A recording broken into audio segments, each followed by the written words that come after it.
Bonjour à tous. Dans cette vidéo, nous allons apprendre à quitter d'une expression rationnelle à un automate fini en utilisant la construction de Gluskov ou alors la méthode de Gluskov. Donc, premièrement, nous allons numéroter les lettres de l'expression rationnelle. Donc, à la place de B, on va mettre B1. À la place de A, on va mettre A2, B3, B4, etc. Ensuite, on va écrire un tableau de successeurs. À gauche, on va noter les différentes lettres. Tout d'abord, l'état initial, comme ceci. Voilà. Et à droite, nous allons noter les successeurs à ces lettres. Donc, nous allons regarder l'expression rationnelle. Depuis l'état initial, par quelle lettre on peut commencer à lire l'expression? On peut commencer à lire l'expression en B1 ou en B4 ou alors en B6. En fait, il y a exactement deux parties dans l'expression, de part et d'autre du plus. Donc, on peut lire soit cette partie, soit cette partie. Donc, soit on lit B1, soit on lit cette partie. Si on lit cette partie, on peut lire B4, mais B4 n'est pas obligatoire, puisqu'il est dans l'étoile. Donc, on peut lire directement B6. Donc, on va mettre B1, B4, B6. Ensuite, on regarde depuis B1. Depuis B1, on peut aller vers quelle lettre?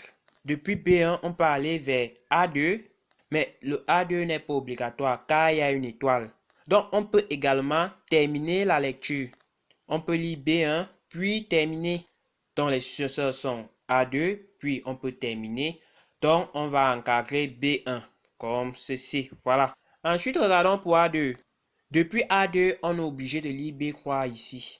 Ensuite, depuis B3, comme il y a une étoile, donc on peut répéter ça autant de fois qu'on veut. Donc, on peut lire A2, n'est-ce pas? Répéter autant de fois. Et nous pouvons aussi terminer la lecture. Donc, on va mettre A2 et on encadre B3. Ensuite, on regarde pour B4. Donc, depuis B4, on est obligé d'aller évidemment à A5. Il n'y a pas d'autre choix. Ensuite, depuis A5, comme il y a une étoile, on peut revenir vers B4. Répéter ou alors aller en B6. Donc, on a le choix B4, B6. Voilà, et pour finir, B6.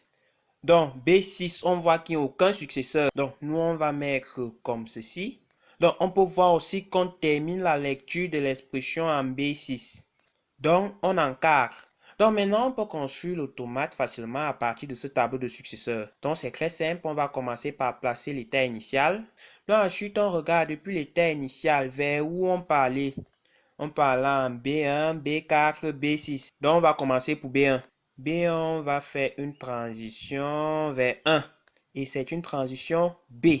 Pour B4, on va faire une transition vers 4. Cette transition est aussi étiquetée B. Et pour B6, enfin, on étiquette une transition B.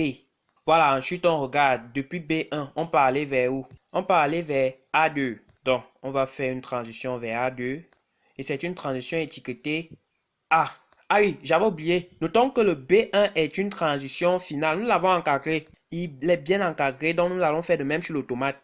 Alors, continuons. On regarde en A2. Depuis A2, vers où on va aller? On peut aller en B3. Donc, on fait une transition vers croix. Et c'est une transition B.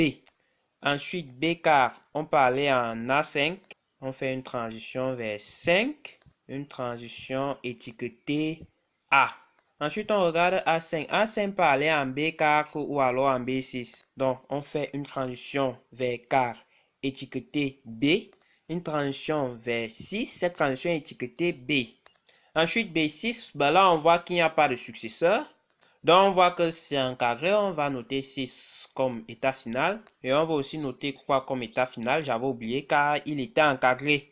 Ah, j'ai oublié la transition B3 vers A2. Donc, je vais la rajouter tout de suite.